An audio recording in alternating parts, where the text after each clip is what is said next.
crossing over late at night.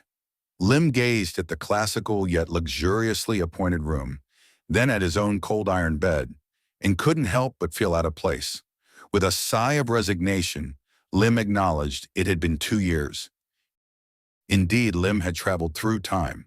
He was now known as Franz Josef, the very same historical figure who was the old emperor of the Austro-Hungarian Empire, the protagonist in the love story of Princess Sissi, the grandson of Emperor Franz II of the Holy Roman Empire, the eldest son of Archduke Franz Karl. His mother was Princess Sophie Friederike, the daughter of King Bavarian Maximilian I. Franz Josef I, the founder of the Austro-Hungarian Empire, the last emperor of the Habsburg dynasty, born on August 18, 1830, ascended to the throne on December 2, 1848, and passed away on November 21, 1916. God seemed to have played a joke on Franz, for in his early years he lived a fairy tale-like life, had an extraordinarily beautiful queen, adorable children, and controlled a mighty empire. In his early years, Franz was truly worthy of the title of emperor. He made his people, his country, his nation, and the woman he deeply loved feel safe and proud because of him. Unfortunately, like a dream that vanishes upon waking, his life took a sharp downturn in his later years. His brother was executed by firing squad in Mexico, his wife was stabbed to death in Geneva by an Italian anarchist, and his son committed suicide at a young age. The chosen successor was stabbed to death by the Serbia Mafia, and the retaliatory war he launched in response caused tens of millions to fall in a sea of blood and led to the collapse of the empire he struggled for all his life. Franz's uncle, the current Emperor of Austria, Ferdinand I, could not have children due to a congenital defect, and Franz had been groomed early on as the heir apparent. As the heir to the empire, his happy childhood bid him farewell, and as for the blissful, hedonistic life of the nobility, that was even further out of the question and had nothing to do with Franz. Study, study, and more study. From the moment of his birth, Franz was subjected to the strictest of training. He slept on a cold campaign bed, would rise at 4 in the morning every day, bathe with cold water, then start his day with early prayers at the small altar beside his bed as a devout Catholic, followed by 12 long hours of study. Neither the bitter cold of winter nor the height of summer ever brought a change to this routine. Just after his time travel, snow covered Vienna. The first time he took a cold winter bath, Lim thought he was done for, but surprisingly his body was exceptionally resilient, not even catching a cold. Over 700 days and nights were enough to change many things, and now Lim had become Franz. He didn't even realize his own willpower could be so strong. Indeed, it seemed people were truly forged through adversity. In these 2 years, Franz now, had retained most of the original host's lifestyle habits. Many times he wondered if the memories of his past life were just a dream. After carefully comparing historical developments, Franz reluctantly discovered that this world was exactly the same as the one he had experienced in his previous life, even down to the potato crop failures in the Germany region. As a history enthusiast, he had studied the history of the Austrian Empire extensively in his former life and knew that the seemingly flourishing empire was, in reality, a shell of its former self, needing only a slight push to collapse entirely. On the surface, the Austrian Empire remained at its zenith, acting as the chief conductor of the Vienna Congress, the creator of post-Napoleonic European order, and currently playing the role of the European gendarme.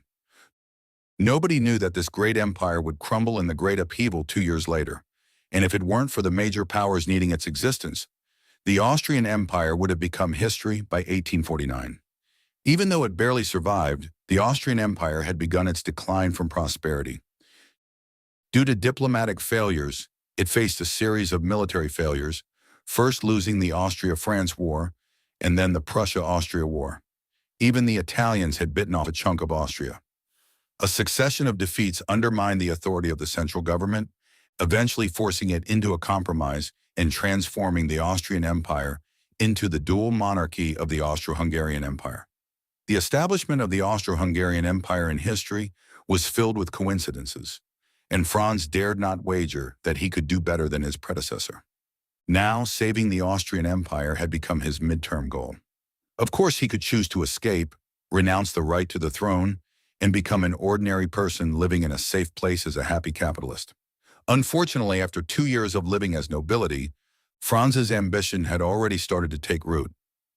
Life is short, merely a few hurried decades. Having crossed over once to stand at the pinnacle of the world and become the playmaker of the era, why should he shrink back now? It had gotten quite late, and Franz continued to perfect his national salvation plan, which he had revised countless times. "Grand Duke, it's time for class," the maid reminded softly. The maid's voice woke Franz from his sleep. "I know," Franz said helplessly. He was now a diligent student, studying politics, history, philosophy, languages, religion, managing a mere pass average across dozens of subjects. That's right, adding up all his subject grades and averaging them was just enough for him to barely pass. And if not, well, he could always round up. He was definitely a good student, especially compared to his two younger brothers who studied with him. Franz was by all means an excellent student. Of course, this was a result of different standards. His mother, Madame Sophie, demanded that he be the best, while the standard for his two brothers was merely to scrape by. From Franz's perspective, this education was fundamentally flawed. Too much content required rote memorization, leaving no time for reflection. There was no helping it. The Habsburg family faced a crisis. Both his father and uncle were unfortunately lacking in innate intelligence, leading to a gap in the family's traditional educational succession, which effectively halted the transmission of the emperor's academics.